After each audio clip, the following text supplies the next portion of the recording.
Welcome everybody. Parks, Library, and Arts Committee meeting, Tuesday, July 2nd. As everyone is aware, we have Parks here and Parks Foundation to, just Parks to talk about Centennial. That's August. I'll get my mixed up. We're going to talk about Centennial Park in a minute. But first, I guess let's roll through our resolutions. Resolution 2019-1797 of Virtue in Syracuse approves Amendment 1 to a Youth Development Center grant from the Tennessee Department of Finance Administration to the Nashville Public Library to improve community, adults, out-of-school time, educators, families, and school staff readiness to support positive child-youth development and cultivate safe environments in the lives of children and youth. Whew. Motion. Second. Right. Anything you want to tell us about that, or is it pretty standard? Any other? What I said last night is just some extra money. All right. Any questions? Move for approval. All in favor? Against? And Larry, you guessed that? No. That's what I'm just kidding. My hand. Yes, it passes. Resolution 2019-1798, Murphy, Virtue, and Syracuse accepts a grant from the Nashville Parks Foundation to the Metro Parks and Recreation Department to fund improvements to the Ellington Park Tennis Court. Somebody. Second. Thank you. Yay, tennis. Yep. Move for approval. All right. All in favor? Aye. Against? And it recommends approval. Resolution 2019-1799, O'Connell, Virtue, and Syracuse accepts a grant from the Ethos Church to the Metro Parks and Recreation Department to fund transportation costs of youth field trips as part of the Watkins Park Community Center Summer Enrichment Program. Motion. Second. All in favor? Aye. Against? And we recommend. Resolution 2019-1800, Virtue and others, approves an option to purchase a parcel of real property in Bells Bend for use in the Metro government's park and greenway system. I would say that we should just go ahead and defer this because it was deferred in budget and finance. So Do we need to do that? Not technically. I mean, I think that we're all. I can speak for myself here that I'm very supportive of this, and I think we should just move it on. Go ahead and move it forward. Yeah, let's move it on Together. I'll just say. My understanding is it's going to automatically be deferred. But I mean, we we can don't need still to hear it again. Why was it deferred in planning and zoning? I don't remember. There was supposed to be an amendment coming, that budget and finance Then discussed. we're going to have the amendment come back Oh. through here then. we do Well, have not necessarily. we do have an amendment, but my understanding. So The amendment did not go on, and yes, it may very likely be. It will be deferred, but actually, you only need one committee's recommendation to move it on. But besides that, I think we're pretty pro parks here, and unless you are, I think we can move it on through. But Who's the sponsor? the will of the committee. of the amendment. No, it's the bill. Well, Furcher and Howell and others. Others. Yeah. So basically, the amendment is moving the July 31st date to December 31st, which has pretty strong ramifications of the overall effort. That was removed, right? It was not put on. Yeah. It was But not. there was another, tell me if I'm wrong on this, but in planning and zoning, we're talking about there's a potential for another amendment that had to do with how you were splitting up kind of how we were acquiring. It wasn't that one, unless I've misunderstood. Correct, I believe. Is that the 800 acres or what is it? No, this is 106 acres. Okay. Yes. Okay, and why is it being deferred and all these amendments? Do you know? I know last night at Budget and Finance, the amendment was taken off but being deferred because of the timing of it. They wanted to move it to December 31st rather than July 31st as far as the closing. That would essentially kill the deal. That's when that's a part of the terms, is that we close on July 31st. And I think Councilman Mendez just wanted some additional information. I'm not certain what type of information he wanted. Is this in conjunction with that 800 acres too? It will be, yeah. So this 106 is an acquisition, and I think that was a part of it too last night, that the language in the legislation read an option. This would be an acquisition, and so the Parks Board approved the acquisition today. We do have the funding to acquire the property already in the Parks budget. The 800, the additional acres, 600 or 800 additional acres would be an option. We do not have that funding now. I think the intention is for the mayor to include that or propose that in the capital budget in the fall. How much is 106 acres costing? I think that is 7.8 million. Oh, the 106, I'm sorry, the 106 is 1.7. And it's already funded. I'm so sorry. We're just discussing. So I'd like to move for approval with the concept of whether there's an amendment or not, whether it's deferred or not, it could potentially come back to us.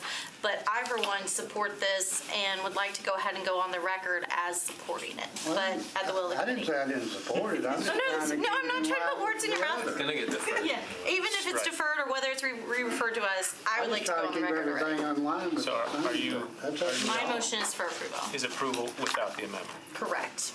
Is there a second I to would that? second Second, that. All in favor? Aye.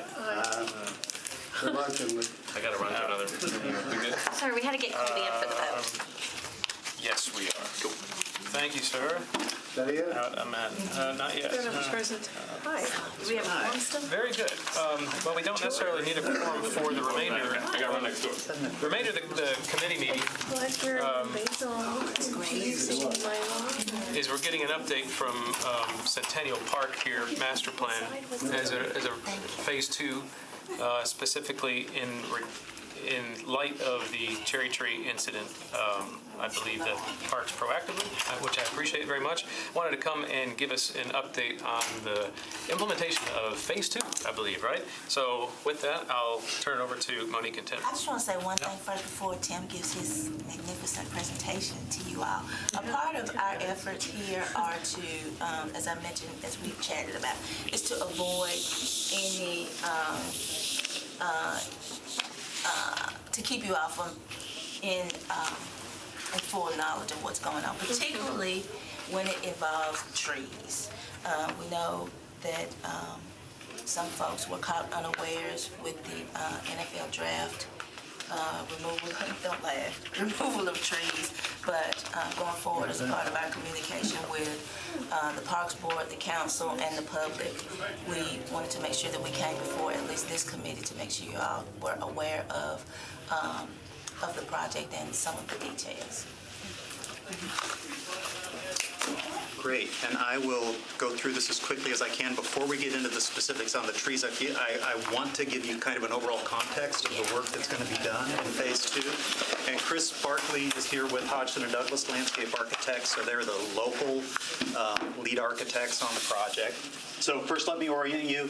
West End Avenue, right here, the Parthenon, Lake Watauga, the Great Lawn. So we completed a master plan for the park several years ago. In 2015, we completed the first phase of work, which was the Cockrell Spring Zone here, landscape, circulation, and parking improvements around the Parthenon, including the new events ellipse, and dredging and water quality improvements in Lake Watauga. Phase 2 project will include the Great Lawn, improvements to the West End entrance, some additional landscaping and lighting improvements around the Parthenon, and then some limited landscape improvements around the band shell, just to be sure that what we're doing in terms of existing facilities ties into the proposed facilities on the Great Lawn. That band shell's really not usable. I mean, how's it being used now? It is being used occasionally for permitted events, and Okay. then our performing arts folks occasionally use it. It needs a full renovation, and that's part of the master plan. That's part of the master plan. Well, it's one of the best examples of mid-century architecture in the city. Fix it. So we do want to renovate it, but it is not part of Phase 2. 10 years ago it was bad. Kick and Blues Festival there on Memorial Day. What's that? Used to have a great blues festival there on Memorial Day. Yes. Station Parks moved, and so that's what I was wondering. It's been there since what, the 30s or 40s? Utilized it all. Late 50s. 50s. Yeah. There's some mystery into it. Wasn't too far. So we're wrapping up. So the construction documents are completely finished. We have a construction contract in place. We're still waiting for some final permitting issues before we actually launch construction. An important component of Phase 2 are these two very wide, generous walkways on each side of the Great Lawn.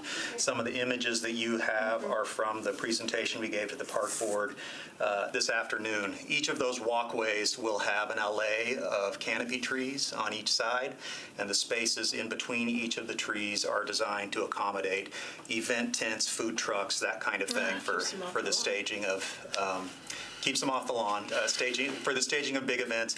And then we're re-engineering the lawn almost like a professional sports field. So we're doing drainage, grading, soil and turf modifications, new irrigation, so that it can recover more quickly after big events. It's never really been designed for the kind of traffic that's on it. And I won't go into the details on the rest of the general improvements because I know that the trees are probably the thing that you guys care about the most. So let me again give you a big overall picture of our approach to trees. We have an urban forester on the design team. He did an initial condition health assessment of all of the trees in phase 2 at the beginning of the design process. That helped inform where we put what. And as we moved through the design process, we continued to try and make modifications, shift things here and there to minimize impact to trees. Every project like this has a tree removal plan and a tree planting plan, and we've got that in our plans, but this project has taken so long that by the time it went out to bid, that tree condition assessment was already 3 years old. Meanwhile, our maintenance division is looking at an overall countywide strategy on emerald ash borer. So as a result, they did a new report, health assessment of all of the trees in Centennial Park, which is this document, which has lots of really great information in it. So as a result of that, we felt that it was important for us to reassess our tree removal plan and our tree planting plan. So this document shows a few things, and I'm about to get into the weeds on this stuff. All of the faded out trees that are shown here are trees that are going to remain in phase 1. All of the brightly colored trees are trees that are going to be removed. The different colors are Davy Tree's assessment of the health of those trees. So the red trees are in trees that are in very poor shape, and Davy Tree is recommending that they be removed even if we didn't do phase 2.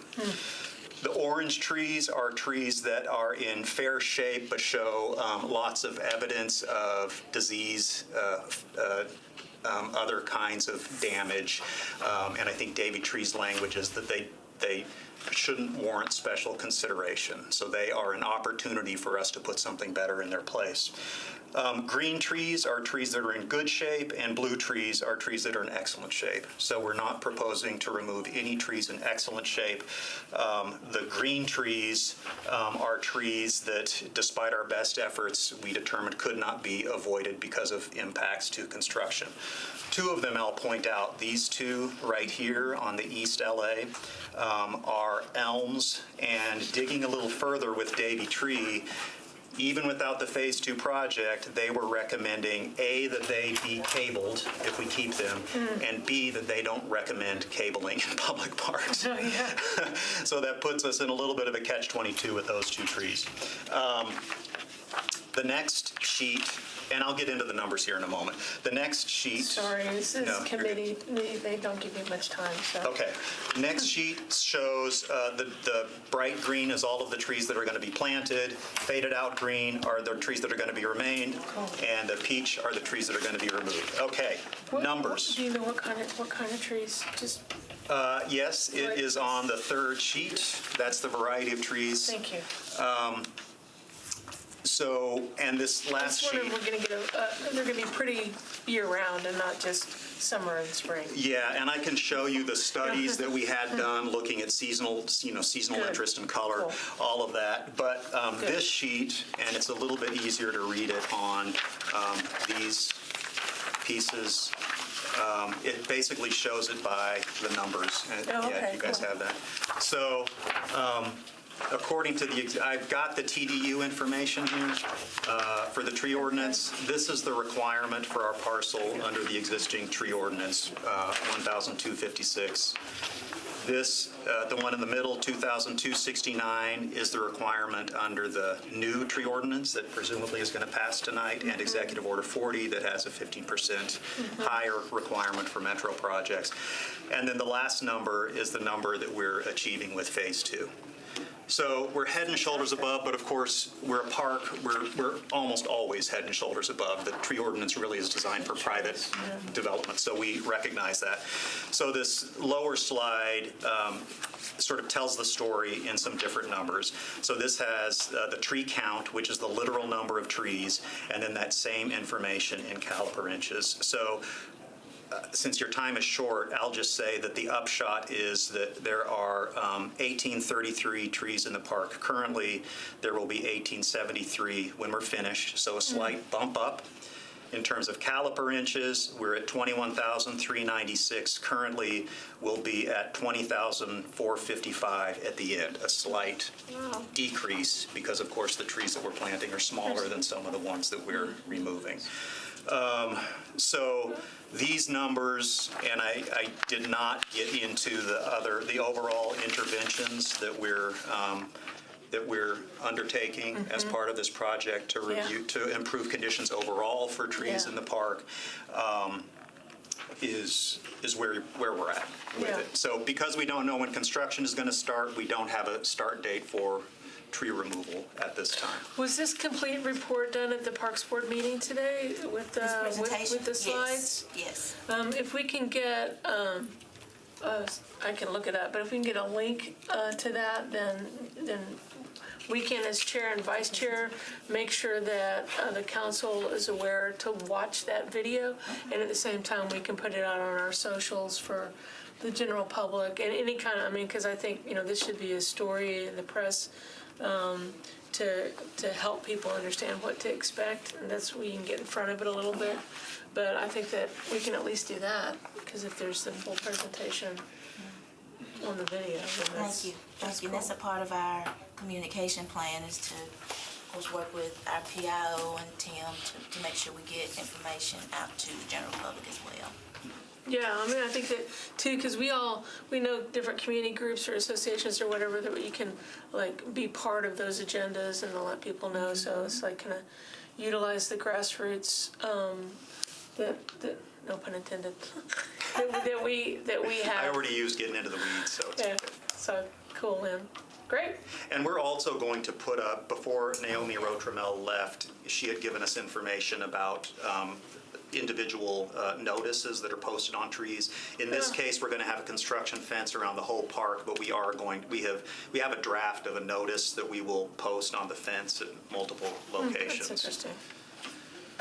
Yeah, you can have a tree hug and have a big event. Go hug your favorite tree before it's replaced. You don't know when this is going to start? I have made too many predictions for too many months. I'm afraid to at this point. You'll just give us a heads up. Cool. What'd you say? You'll just give us a heads up. We will. Absolutely. All right. Very good. Good. Thank you for having them come presentation. in. Yeah. Yeah. Thank you. Other You questions? did well. 10 minutes is pretty good. All right. I'm good. Good? Yeah. All right. Thank you. Thank you very much. Thanks, guys. I have a question if I may. When you're setting things up